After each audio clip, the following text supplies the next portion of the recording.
I love that, Julie. Nice to see you. Good morning, everyone. Good afternoon and good evening to all those around the world. Hello, hello, hello. My name is Margaret Pinard. I'm a historical fiction author and eclectic reader, and I put together a list a little bit ago of favorite Climathon reads. I've edited a little bit since then, 3 months ago, but it was for World Environment Day, which was in June, and that's passed, but it's still a big list. And I've been doing Climathon for 3 years, 24, 25, 26. I'm now the host, in case you don't know.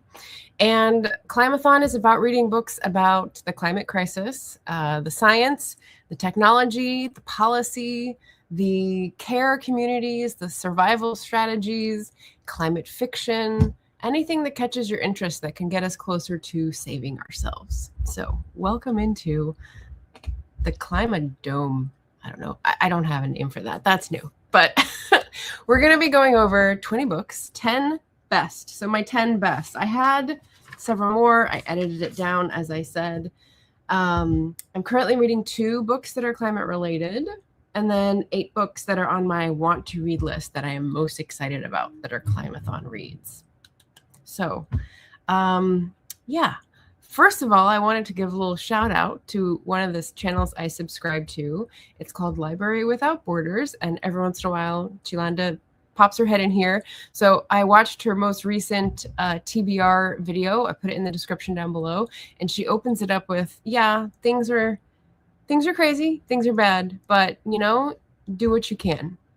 We all have our own burdens to tackle and grapple with, but do what you can. And that I'm just gonna second that, is just be kind as you can and do what you can in your own community, because that's how we're gonna get through this.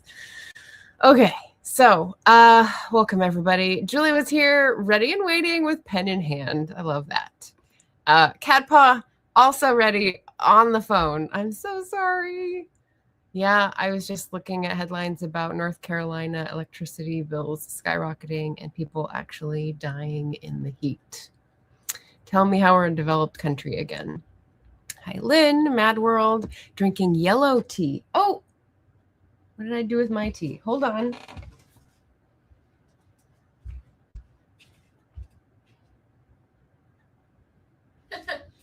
Forgot I heated it back up and added some honey, so I am ready as well.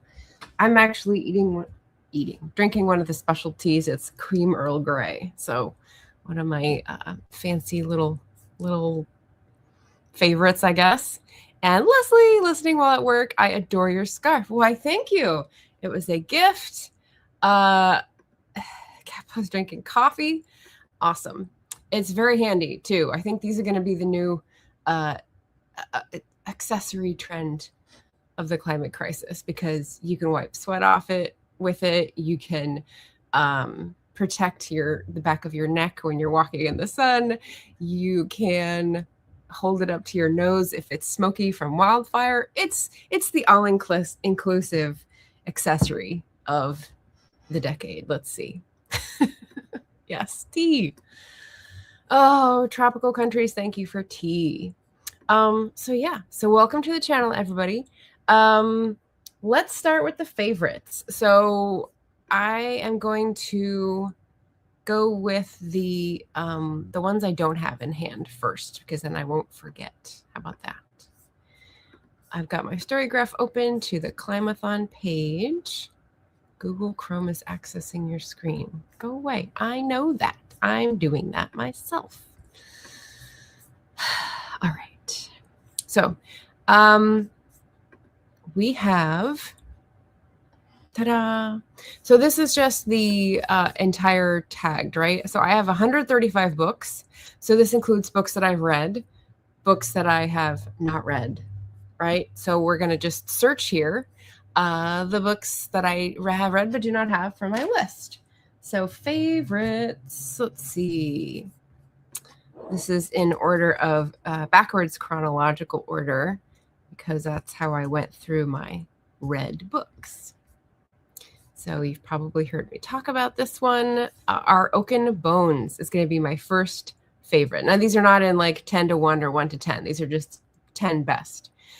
This is written by Merlin Hanbury Tennyson. I listened to the audiobook and he narrated it. This is a memoir mashup with a climate science book. So what we get is someone talking about his sort of journey growing up in a temperate rainforest in Cornwall with his family and their history. Then his going out into the world, being in the military in Britain, being in the Middle East, serving, and coming back and having PTSD and trying to do consulting and trying to have this life and it not working. So he comes home, he tries to recuperate, and he gets this idea to actually use this resource that he has had access to that he thinks so many other people would benefit from as well. So he learns about climate. He's trying to like put together a retreat center, and he's got a lot of work to do to make his family farm into a climate retreat center, right? But a lot of it is about him learning about the forest that he grew up in and took for granted. And so excited. I'm going to be staying there on Bodmin Moor in Cornwall in less than a month. The trip starts in less than a month. So very excited for that. First time in a couple of years I'll be traveling. Hey, Jim. Hello. Does not have a student during my time slot. Welcome. Good evening. We're doing 10 best Climathon books, and this is the first one. So a couple of people have done my ice cream tag. Not Raina. Raina? And Pat. And they both said, some of the answers were very similar. They both said that, I've just lost my train of thought. How is this related?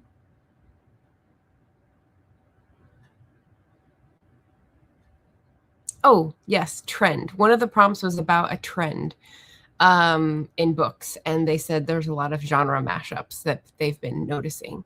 And so this would be a great example of a genre mashup. It's environmental, but it's memoir, and that is one of my favorite mashups. I've got a lot in that category that I've really enjoyed, because if you get a good writer and a good reflector and a person who's had a wide experience, I think they write a really relatable, compassionate, reflective, stirring book. So this is my example of that because I read it pretty recently. The next one is one of the many books that come up when I hit water. I've read a lot of water books, y'all. I am kind of into water. It's this one, The Water Will Come by Jeff Goodell, and you will see Jeff Goodell's name again. So this I just read earlier this year. I'm reading my list instead of looking at which ones I don't have in hand. So let me pop this down. I have this in hand. This one, The Water Will Come, Jeff Goodell. So I'll let you read. The cover image is, it's not AI, but it's graphically manipulated. It's skyscrapers that are underwater very high. So it's not an actual picture, but rising seas, sinking cities, and the remaking of the civilized world. And I had quite a few tabs in this one. Now, Jeff Goodell, the reason why he's on this list twice is because he's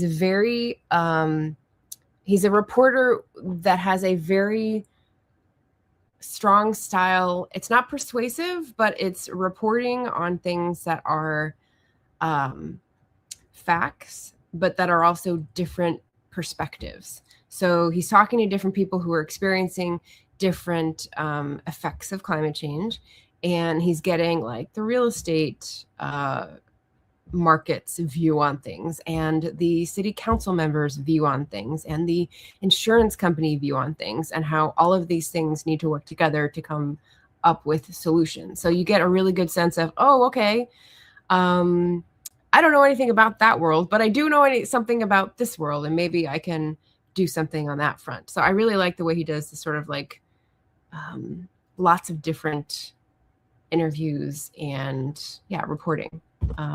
This one is focused on sea level rise. He's also done a book on heat that will come up later, but and debatable. This book was written about 10 years ago.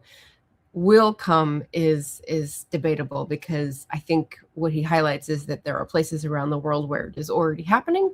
You've got salinization, right? Not acidification, a salinization of wetlands and water wells and islands going under. And so this is already happening. We're no longer like, oh, climate is a slow moving disaster. It is, but we're right in the middle of it. So welcome to that. But don't give up, because there's still stuff we can do to make it less worse. Which is another book. Let's go to that book since I have it right here. I Want a Better Catastrophe. So many of you may have heard me already talk about this. This is a book by Andrew Boyd. This is like, it really galvanized me. Navigating the climate crisis with grief, hope, and gallows humor. And it's like a cartoon Earth with a what is a giant cephalopod called in myth? It's not like a giant squid or a giant octopus, but anyway, there's a sea creature enveloping the Earth. I got this at the end of 2024, so first year of Climathon. And what struck me about this is that I was in a place where the election had just happened. I was pretty depressed. I'd seen a lot of people trying to make things happen. And the fact that we elected a monster was really depressing, because it was like, that's 4 years. We're not going to get him to resign like Nixon. That's 4 years. We're not going to have a chance to do much of anything big anyway, but we can still do small things, right? So eventually I came to that conclusion, but this book helped.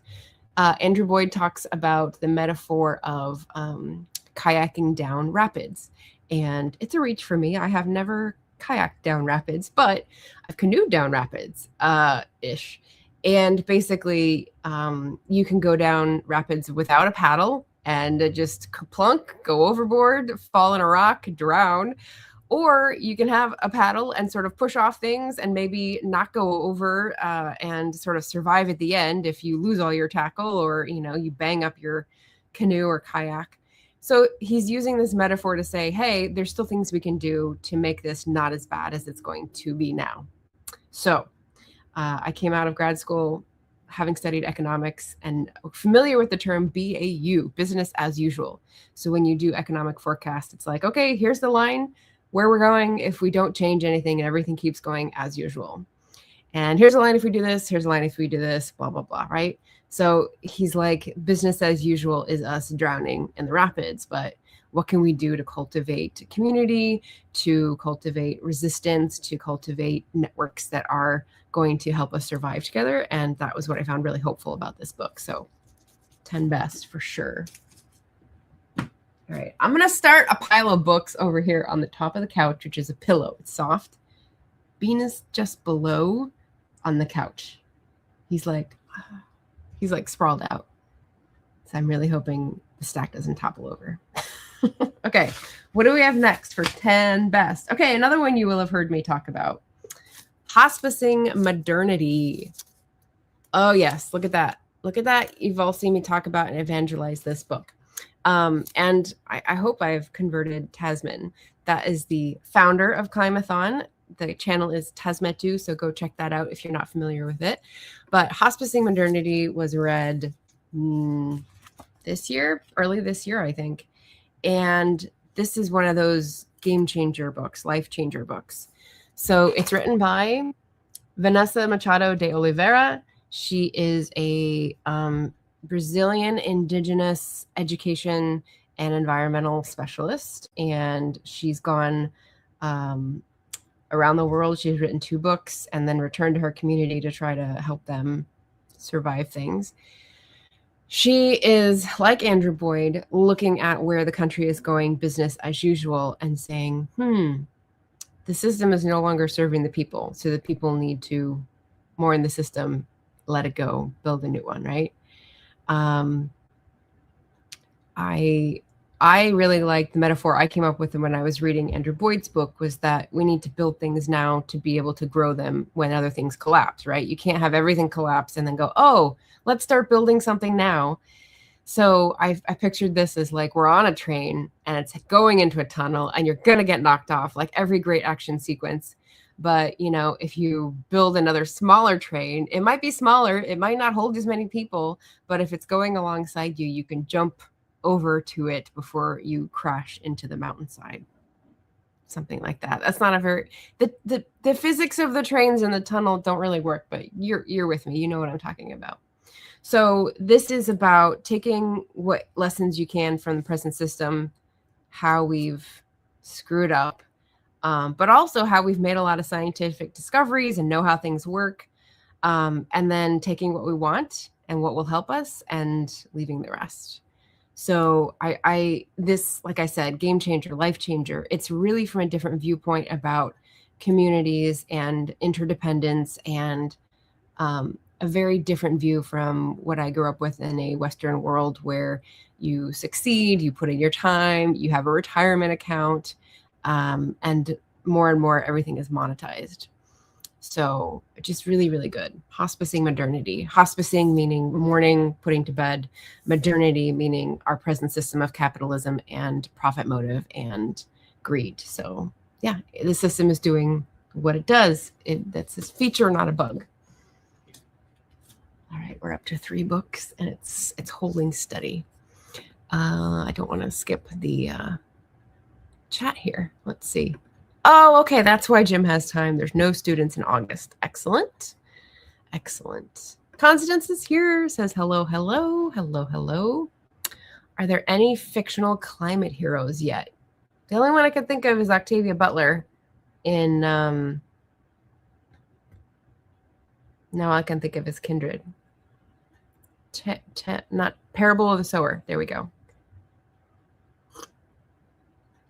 Fictional climate heroes. Are you looking for another one? I don't have any fiction books on this list. I might bring in Natasha Pulley in if I had to do a fiction list, but my best are all going to be nonfiction. The water will come. Just seen an advert for the first artificial island in the Black Sea. Interesting. So it's come out of the Gulf, the Persian Gulf, and it's going to be in the Black Sea, this technology now. Although there's also an artificial island in Lagos that I read about in one of these books. So that's 2 places that I know about it, near Dubai and near Lagos. Wow. Interesting. Interesting. I wonder how they're advertising it. Oh, Cat Paw's got a recommendation. I'm still looking for this book, I think. I don't have it yet. Amanda Scott's Any Human Power, which is a cli-fi thriller. Yay. Oh, Jim's giving me, yes, the Kraken. Thank you. That's what I was looking for. The mythical tentacled sea creature beast. That's perfect. Let's see. What else do we have? What will come? What type of water? Eternity. Oh yeah, let's go with Rising. So it's another water one. And I'll go back to the Storygraph here because this is one I got from the library. This is called Rising. Dispatches from the New American Shore by Elizabeth Rush. Elizabeth Rush is also a reporter, but I think she's done some other things as well. This is less of a mashup of memoir and more of a reportage, more like a Jeff Goodell treatment. It is 8 years old, so it's not her newest work, but is the one I have read. National Outdoor Book Award, Chicago Tribune Top 10 Award, blah, blah, blah, right? This is just a really good one to emphasize personal stories, the fact that it's already happening, the fact that it's happening in our country, and a little bit of like the complications, or I should say the complexities. The ones that stuck with me here were when she goes back to where she lived in New England. There's stuff in New England, in Rhode Island, I believe, and then New Orleans, the New Orleans, not New Orleans. There's another smaller town that's closer to the coast. She was talking to the people who were in negotiations about evacuating. Some people had taken the money from the federal government and gotten out, and some people had not.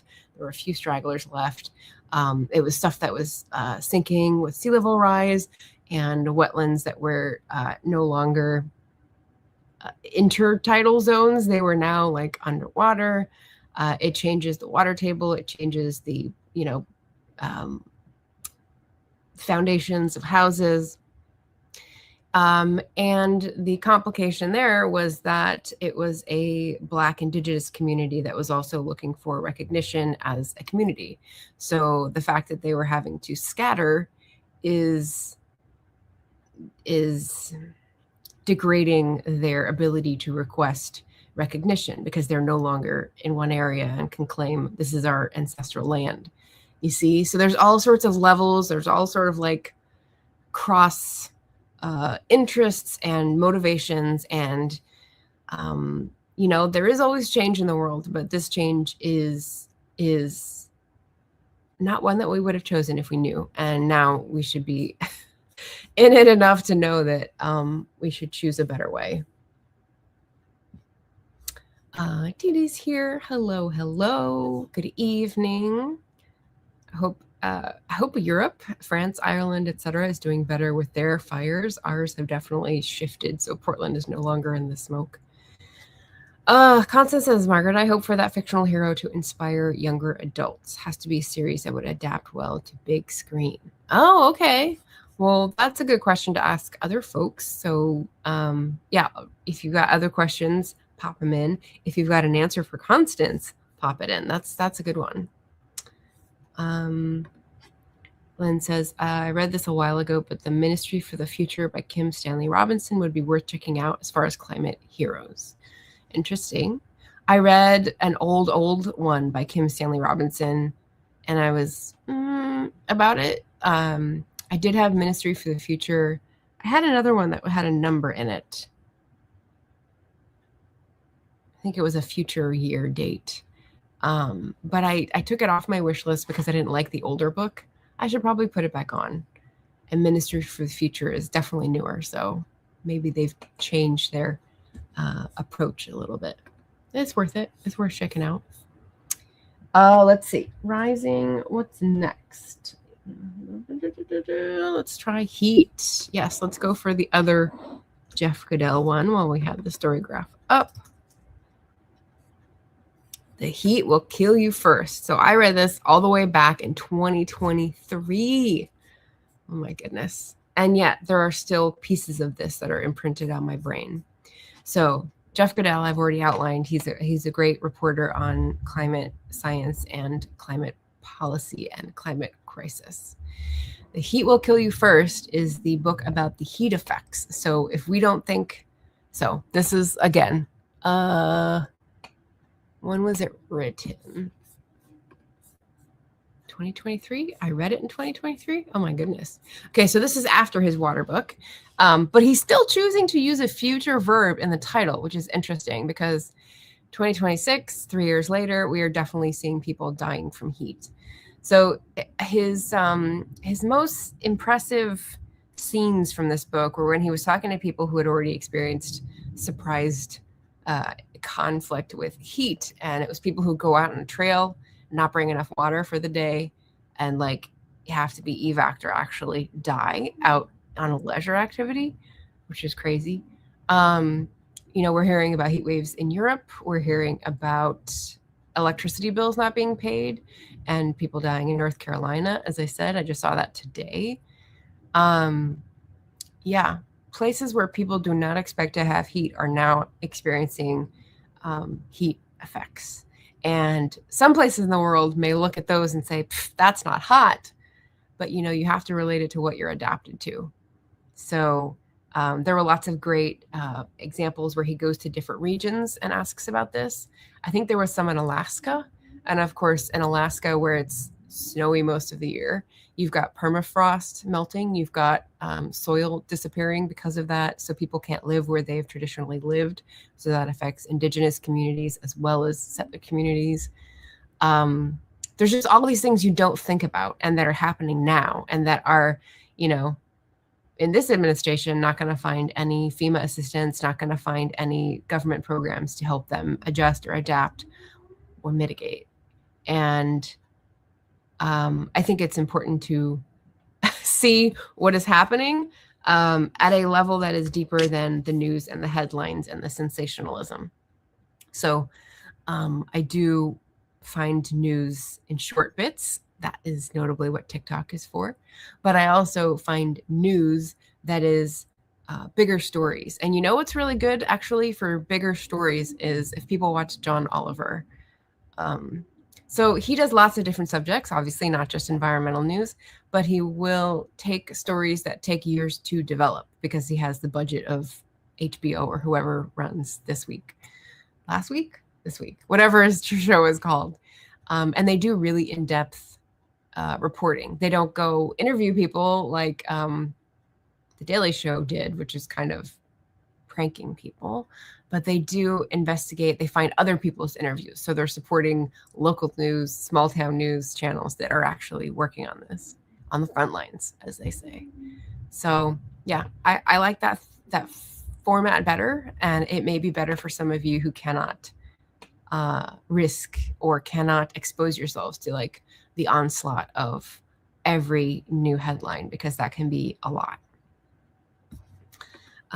Jim says, just read a novel about extreme climate change, Flare by Jonathan Moss. The change was caused by extreme solar flares. There was an underground place called Salvation that they headed to. Interesting. Solar flares. Okay. Interesting. I don't know much about solar flares, so more fictional than not. Julie says, Jeff Goodell's The Heat Will Kill You First is happening now. Yeah. That's why I'm like, I wonder if he'll do a third aspect. We've got water, we've got heat. What would he do next? And will he keep the future tense of the verb? Julie says, I'm stunned that people who can't pay their electricity bills are allowed to die from the heat, right? Yeah. I think some cities have policies about not turning off electricity or heat if it's district heat when it's too cold, because it's a humanitarian thing. But I think we are slow moving. It hasn't been hot enough anywhere to examine the heat effects. So yeah, the story that I saw was that there are 200 plus people in this North Carolina town that have had their electricity turned off mid-August. Yeah, and I'm sure it's not just happening in North Carolina. That's just the headline that I saw. And so they had used a generator in the house for things. And with a generator, you have carbon monoxide. So that was what they were theorizing, but they hadn't determined that that was the cause of death. There's 3 adults who are a family had all died. Yeah, so the heat. We can get very Shakespearean about it. I'm sure Shakespeare had things to say about the heat.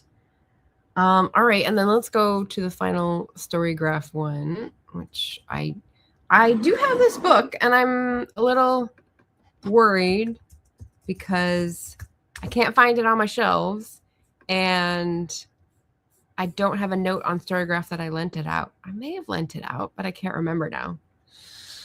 So I hope I didn't lose it. The book is All We Can Save, and I read this one way back in 2021. Wow. So Truth, Courage, and Solutions for the Climate Crisis. It came out in 2020.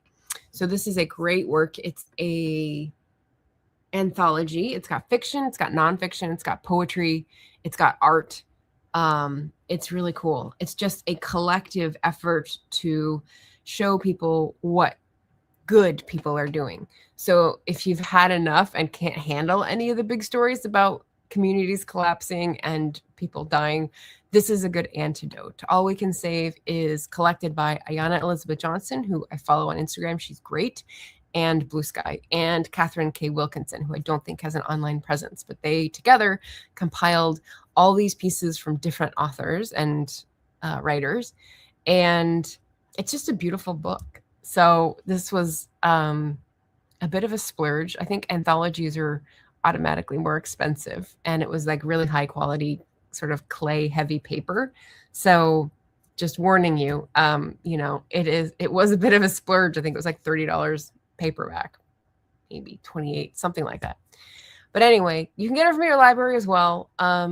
It's just a very hopeful and joy-filled and hope-inducing, because you're hearing about all these people who are addressing needs that are in their local communities, whether they're Indigenous, whether they're Black, whether they're Latine communities. It's all people who are seeing we are getting hurt by this, and what are we going to do about it? And some things are tangentially related to climate. It's not necessarily what people would automatically call climate change effects, but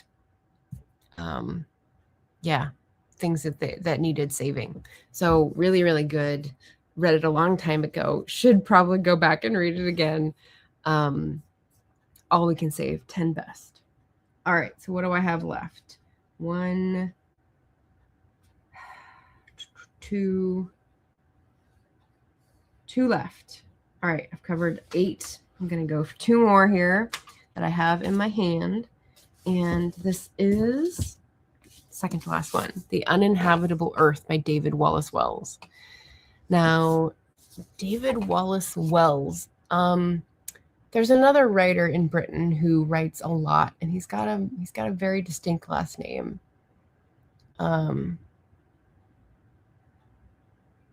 Is it Greek or something? He's written a lot. Like, he writes a book every year or something. And he's a gadfly, right? He's trying to get people to think about this differently. That's kind of the same pocket that I put David Wallace Wells in. So The Uninhabitable Earth, Life After Warming. It's a very interesting tone that he takes, and I really appreciated, again, another one of the prompts in the ice cream tag that I made is a refreshingly new take, right? Something that's done differently somehow. It's unique. And I think this is definitely a unique take. So it starts out on the cover, the flap, it says, "It is worse, much worse than you think." And this book was published in, I think, probably 2019.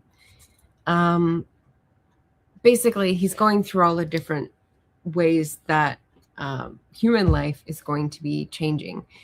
And he talks about it in such a way that it's very wrapped in context and points out the things that I think we need to notice and do something about. So some of the tabs that I highlighted places were, if you had to invent a threat grand enough and global enough to plausibly conjure into being a system of true international cooperation, climate change would be it. The threat everywhere and overwhelming and total. And yet now, just as the need for that kind of cooperation is paramount, indeed necessary for anything like the world we know to survive, we are only unbuilding those alliances, recoiling into nationalistic corners and retreating from collective responsibility and from each other. That collapse of trust is a cascade too. So he's talking about trophic cascades, where environments have one thing that triggers another, that triggers another, that triggers another, and then you can't go back because too much has altered. He's saying that collapse of trust is a cascade as well. And there's so much in just that quote that is like, it makes me think of so many other things that I've learned about the climate crisis and what we need to be doing. There's the book about trust that I could have put on this list. And there's, just so many other things that it suggests that are in this little bit. Unbuilding those alliances, recoiling into nationalistic corners. Yeah, it's like, it's a 30,000 foot view, but it's also, you can see it in your own community. So I thought this is a really valuable viewpoint to point into. He's talking about adaptation. Here's another little clip. Even when we try to adapt, we move too slowly. Economist Richard Hornbeck specializes in the history of the American Dust Bowl. He says that farmers of that area could conceivably have adapted to the changing climate of their time by cultivating different crops, but they didn't. Lacking credit to make the necessary investments. But they didn't. Lacking credit to make the necessary investments, and were therefore unable to shake inertia and ritual and the rootedness of identity. So instead, the crops died out in cascading waves crashing through whole American states and all the people living in them. So, like, we have historic, not trademarks, milestones. We have historic events that, like, represent parts of this crisis, and we should learn from them, right? What else do we have? There's just so many good things in this one. I looked at a couple tabs, and I'm looking to see if there's others. Oh, here's one. Here's one that might have some bearing. There is Crisis Capitalism. This is a chapter where he's talking about cognitive biases identified that distorts our perception of a changing climate. So he talks about ambiguity effect, anchoring, anthropocentric thinking, and then this is the one I thought was interesting. There is automation bias, which describes a preference for algorithmic and other kinds of non-human decision-making, because then we're not responsible. And also applies to our generations' long deference to market forces as something like an infallible, or at least an unbeatable, overseer. In the case of climate, this has meant that trusting economic systems unencumbered by regulation or restriction would solve the problem of global warming as naturally, as surely as they had solved the problems of pollution, inequality, justice, and conflict, which of course is tongue-in-cheek because those problems have not been solved. So we like to think, well, just automate it. There is I don't know if this has reached everyone. It's only a few days old. There was an ad from Sam Altman, who is one of the AI overlords trying to push his product. And he says, he tweeted something like, don't know what to say to your school child? Well, let our automated AI agent come up with a script for your car ride home.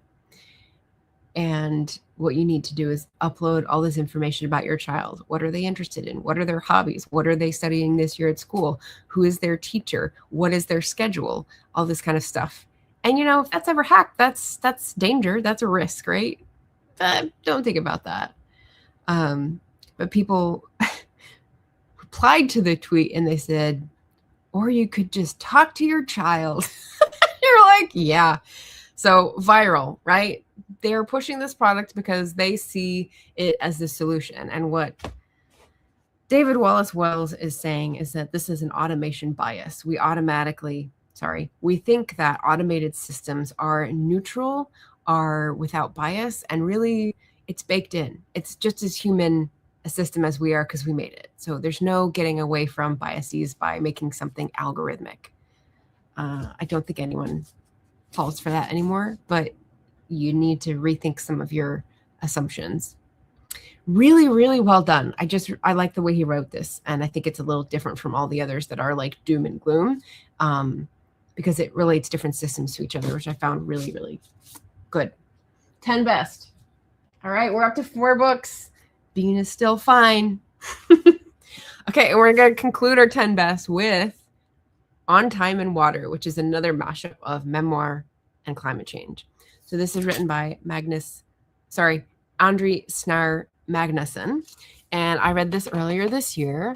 This is a very striking cover because this is an Icelandic author, and he put a glacier. He spends a lot of his time talking about glaciers because growing up, he's got family. He talks about his, not ancestors, antecedents, his grandfather's generation, his parents' generation, his grandmother. He has 2 different grandmothers. There was like a divorce. One went to America, one stayed in Iceland, I think. So he's got a foot in different cultures is what makes, I think, it easier for him to sort of relate his own culture and viewpoint to the broader Western controlled media viewpoint. So he talks about his family, the impact of climate change on Iceland, which is huge because it's an extreme environment that has seen a lot of change.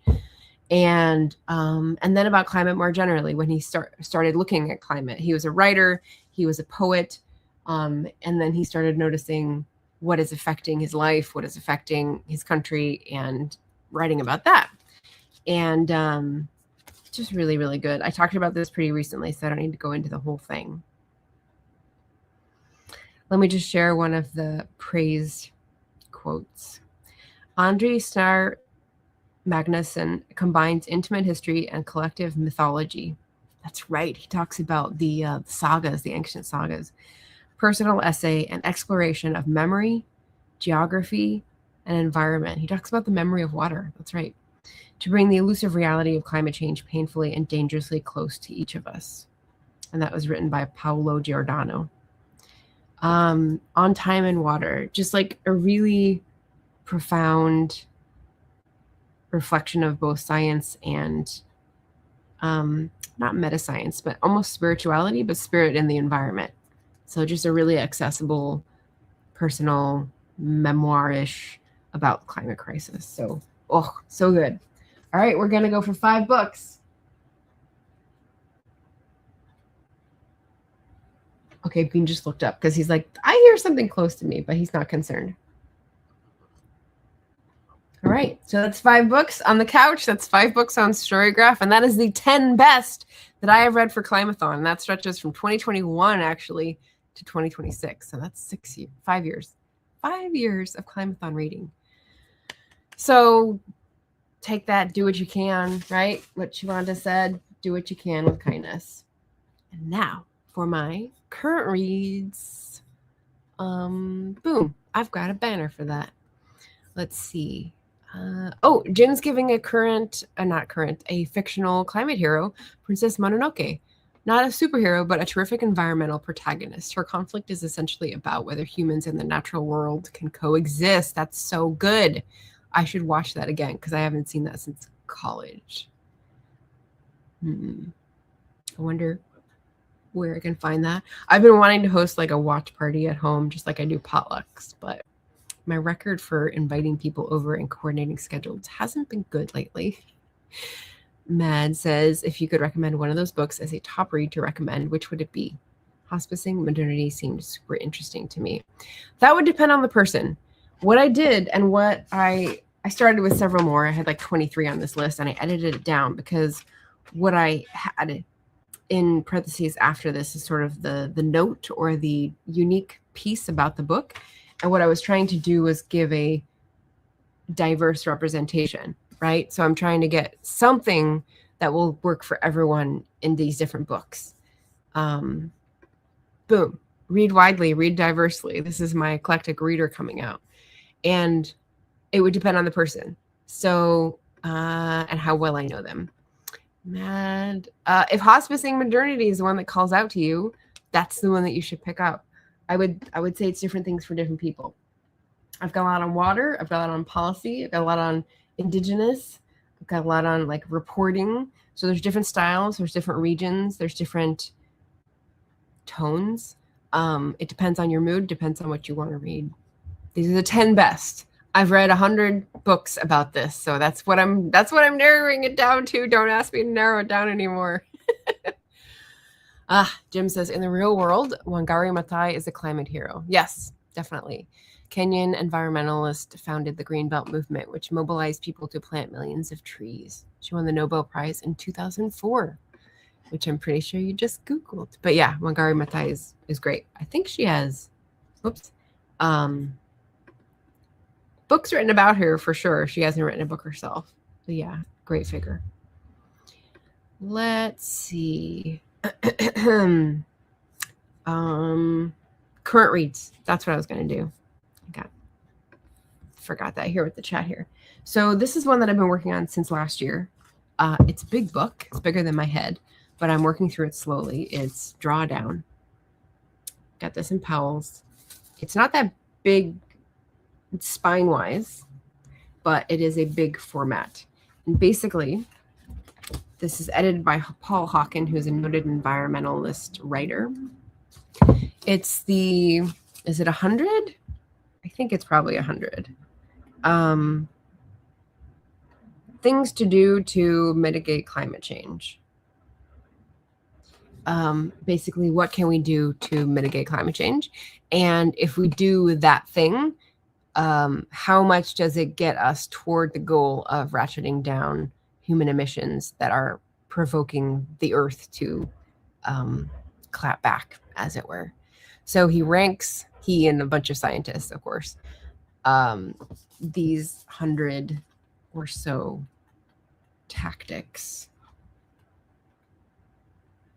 according to how many gigatons of carbon dioxide equivalent they would get rid of. So as I'm reading through this, coming attractions, Pope Francis. It is a bit old. Yeah, it's old. Look, it's got the circulator picture in there from DC. But as I go through this, it's coming attractions. I'm almost to the end, actually, because I'm in the last chapter, which is on materials. There's only a few left. Oh, wow. What? Number 1? Apparently number 1 is about refrigeration materials. Wow. So it tells you how many gigatons reduced CO2, billions in savings. Wow. So I'm going through, and a lot of these are interesting to me in terms of like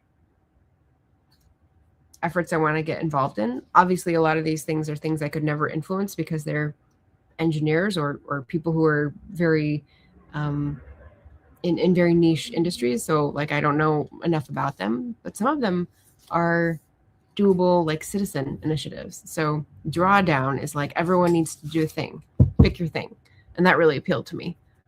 So I'm almost done with this after been reading it for months and months. So that's exciting. I'm not going to try to add to that pile. And then the other book, which I'm sure I will lose many people with, but this is the other current Climathon read. It's called Sacred Economics by Charles Eisenstein. It's got a pretty cover. It's probably to like distract people from the word economics being on the cover.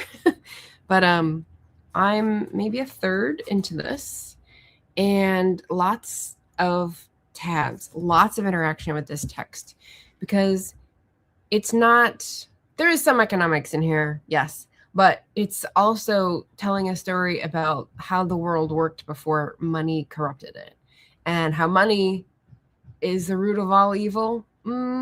No, if we used it differently, it wouldn't be. But because of how we use it, it is what's corrupting the world and destroying the world. So he says, you know, economics, you often learn the first thing.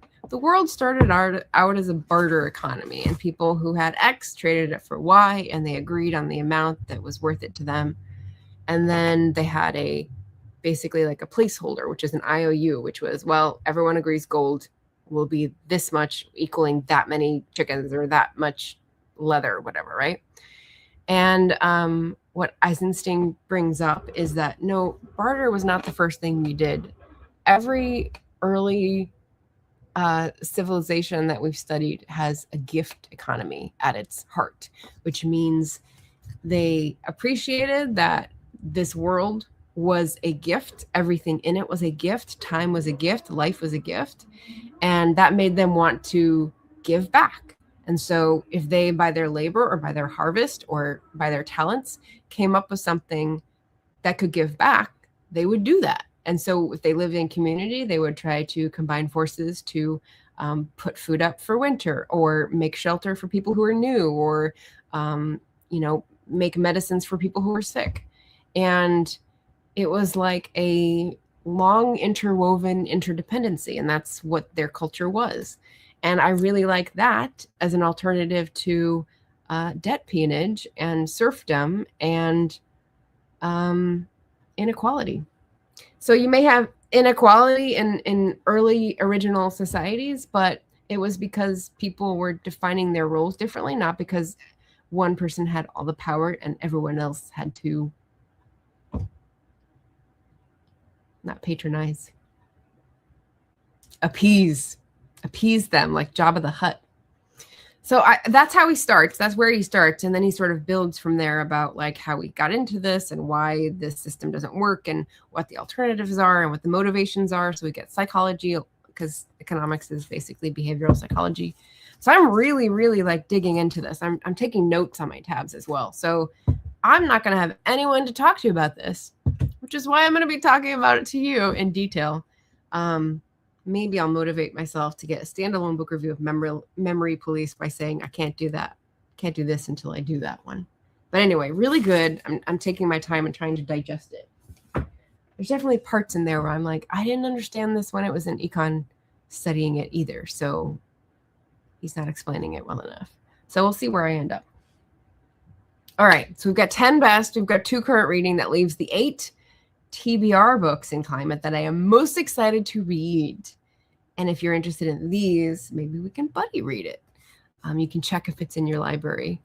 And let me know if you would like to buddy read it, probably after September to come, because I'll be traveling. Let's see. All right, Julie's thanking Jim for the recommendations. Oh, yes, it's solar eclipse today. Thank you, Kat Farr, for bringing it up. I'm not in the area where I'm going to be able to see it. It's overcast, and I think it's more about Alaska and like Spain. I don't know. There were some weird areas that it was going to be most visible in, but yay, that was 5 minutes ago. So exact point. It's probably still a solar eclipse if anyone can see it. August 12th is kind of a big deal, astronomically and astrologically. There's also a Perseid shower and a planet parade, and there's one other thing I think that was going on. Jim says, currently reading, this could be a big mistake, but I've just started the much hyped Fourth Wing. Oh dear, ask Ven about that. Brutal games, grumpy dragons, sizzling sexual tension. Yeah. Dark here, so no solar eclipse to see.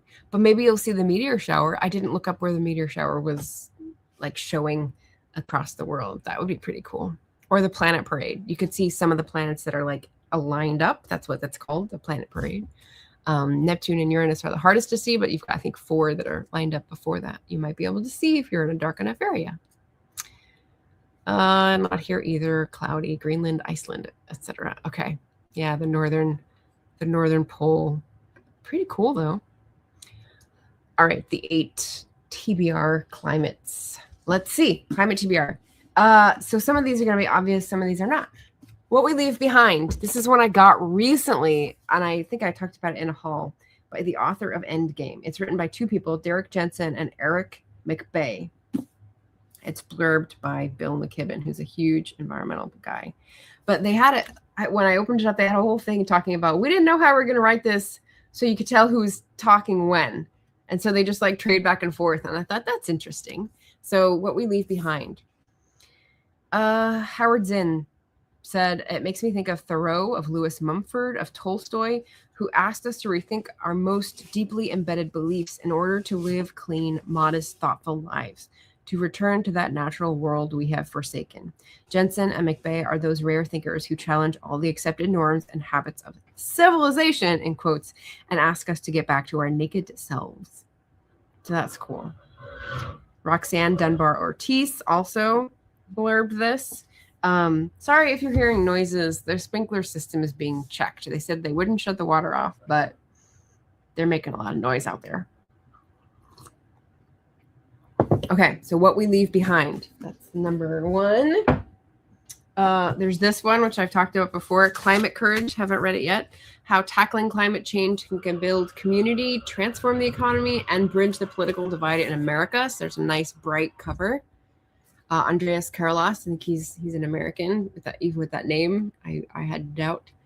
I got this at Powell's as well. This looks like a much more hopeful, sort of solutions-focused book. So that's what brought me to that one. We've got Reconsidering Reparations, Why Climate Justice and Constructive Politics Are Needed in the Wake of Slavery and Colonialism by Olufemi Taiwo. And I don't know the accent marks there, but hopefully I pronounced that correct enough. That's also sort of a grabbing cover with that chartreuse. This is a Haymarket book. And I love a different perspective, and talking about reparations is always interesting. I think it might solve a lot of problems, you know? Then we've got this one, which I still haven't read. I should have read this by now. What If We Get It Right? I think it's because it's so big. So this is Ayanna Elizabeth's follow-up. Ayanna Elizabeth Johnson's follow-up, Visions of Climate Futures, another like hopeful, positive thing where she's talking about, hey, if we do this, we'll come with this. And so it's like envisioning the future and how we get there, basically, which is right up my alley. So like that's one. 1, 2, 3, 4. Then we've got, okay, we've got 2 that are on Storygraph. So let's go back to Storygraph and highlight How to Talk. this is one that I found in the Climathon challenge, and I added it, even though I don't own the book yet. I have it marked as a library read. I will find it from the library. How to Talk About Climate Change in a Way That Makes a Difference by Rebecca Huntley. So this is from 2020, and I just had hope that it wouldn't be just doom and gloom. It would be another really incisive view about what to do with your local communities, how to motivate people, how to motivate yourself, and how to keep going. Because I think I've been doing this long enough, like reading and trying to figure out ways to influence the outcomes long enough that, you know, you sort of lose energy because you don't see the impacts, and then you come back to it with renewed and refreshed energy after you've gone somewhere else and done something else, or done a project where you see the impacts. So I'm really interested in this book. So this is going to be a library read if anyone wants to join me. And then the other library one that I don't have is having to do with consumerism, which is one of my bugbears. This is called The Day the World Stops Shopping by J.B. McKinnon. It's from 2021. How Ending Consumerism Saves the Environment and Ourselves. Now, I probably put this on the wish list a while ago. I think we've probably gone beyond talking about just consumerism and talking about like capitalism, the system itself, but definitely slowing down consumerism will slow down the machine. And what Sacred Economics has taught me right now reading it is that capitalism requires growth as a system, and the only way you grow is by increasing the money supply or increasing the I can't remember how he phrased it, but it was bringing more things into monetary. That's not helping me think. I don't know if you can hear that, but it's like drilling. Basically, like there's cultural, there's spiritual, there's social, and there's one other type of natural gifts, right? In the earth that are not typically thought of as moneyed goods, things that you paid for, but they are being mined now for money as well. Your attention, you know, future labor, just the things that are being pulled into the monetary realm now. So consumerism, just stop buying things and cultivate the relationships. That's really annoying me. Okay. And we didn't get a notice for that. It was supposed to be yesterday. So those are the two library ones, and I've got two left on my TBR list for climate. We're going to go with Cradle to Cradle, which is like the really heavy book that was also a splurge, but I got this used. I finally found a used copy of this at home. This is We're Making the Way We Make Things by William McDonough and Michael Braungart. It's a waterproof Durabook. I'm excited to learn about the book's materials itself, because when I go from Drawdown's materials chapter, which is number 1, which is crazy, to this book, hopefully they will have made it in a way that is like the most sustainable. But when I feel it, it's like a really heavy book. Maybe the pages are actually waterproof. It's crazy. So anyway, Cradle to Cradle is a reference to sort of like life cycle analysis, right? So companies used to say, we'll take care of you cradle to grave, right? You grow up, you get your education, you work for the company, they take care of you in retirement. It's a cradle to grave system. Well, for materials and for people, we need a cradle to cradle system, meaning whenever something is born, like for instance, a tree starts growing, you grow it up, you let it have its full life. Maybe you harvest it for timber, you build a thing, and then you plant another tree in its place. Like you need to have a closed system where you never put out more emissions than you are taking in from the atmosphere, something like that. Anyway, maybe I'm completely wrong, but I'm curious and I'm very excited to read that book. And then the last one, which I think is going to be kind of funny for people, this is what veers into my historical fiction background, which is Lost Country Life.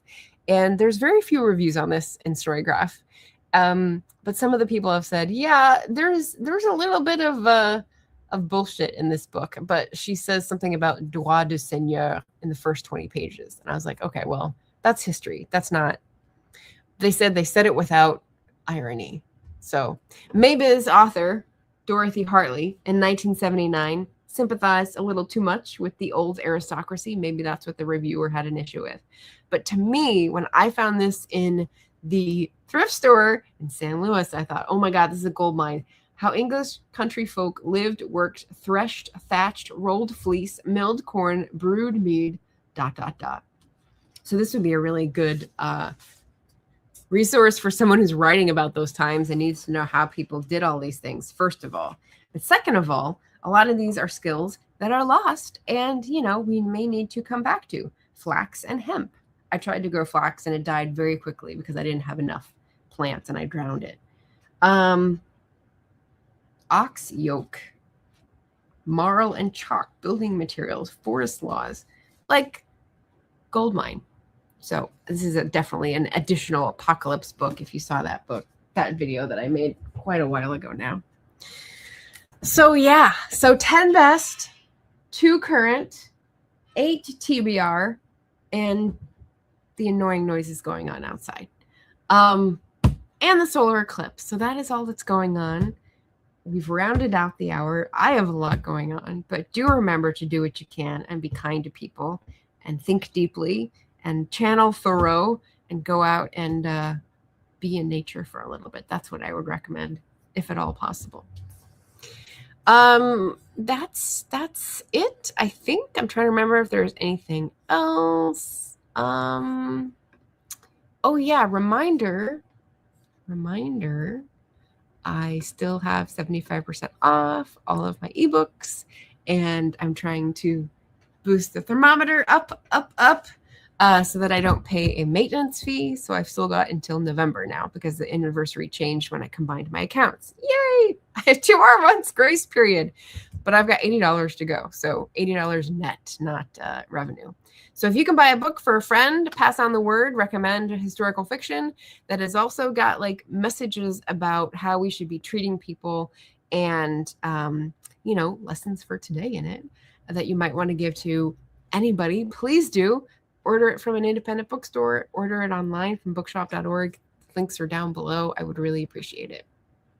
That's my last reminder. I try to do that once a week, so we're good. And thank you for being here. Thank you for being in the community, watching, listening to my bookish opinions. I'm here every Wednesday and Friday at 10 a.m. Pacific. And I'll see you again soon. Happy reading, everyone. Here's my request if you're watching this on the replay. If you've done something in your community that you think is a way to knit people together and do your bit and be kind, please just list that in the comments. What are you doing? What is your thing? Is it something new you're trying? Is it something you've been doing for ages? Let me know in the comments, and that can be our little Hope Core contribution. If you need to think about it, that's fine. Just come back and leave a comment with what you're doing to help everyone a little bit. I'd love that. Okay. Thanks, everyone. Talk to you again soon. Happy reading and take care.